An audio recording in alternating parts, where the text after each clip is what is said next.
Ngayon guys, update tayo dito sa ating Atexco. Yan. Ito yung second day na pumunta sila dito. First day ay dineliver ko. And second day ay installation na ng wiring. Yan. So after daw nito ay meron pa kaming gagawin. 24 hours na mababaran ng tubig yung hose. Dahil tinesting ko sa China kung gumagana. So matagal-tagal siya na-imbak dito kaya kailangan lagyan ng tubig. So, third day sir, ano na no? Solution naman. To be sure na malinis na malinis yung hose. Ayan. Tapos pang fourth day, ayan. Pwede ka rin running. Installation ng head. So ngayon sir, wala tong head. No, wala. So deliver pala to, walang head. So after nun, running na siya. Tapos fifth day, ano na sir, parang seminars na. Yes, sir. Paano gamitin to. So ayan.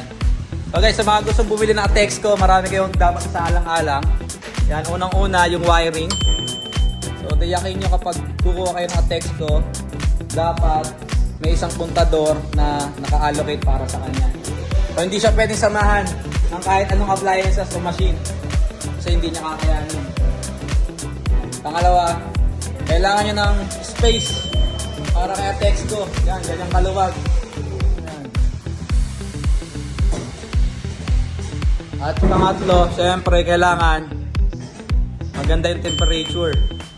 Meron kayong mga aircon na naka-install sa lugar. Yan. So yun. Kung meron kayong tanong regarding sa Atexco, pwede kayong mag-comment dito sa video na to. So ngayon, ito yung update. Wiring kami. So, siguro pag alis ko sir, lalagyan na ng tubig ko sir. Ayan. So, malapit naman tayo sa katotohanan at gagana na to. Let's go. So yun guys, kapag bumili kayo ng Atexco, hindi lang ito yung kasama. So, hindi lang siya Atexco itself na printer. May kasama siyang malaking AVR. Ay, ito ko na rin sa inyo. Yan, ganyan siya malaki. Siya yung regulator natin. At ito yung isa sa kinagulat ko na pinapagana pala siya ng malaking, yan guys, malaking compressor. Yan.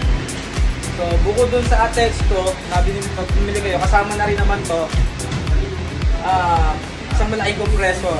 Nakapag-briefing na kami, ginagamit yung hangin para itulak yung cake. So napakalaki niya. Yan.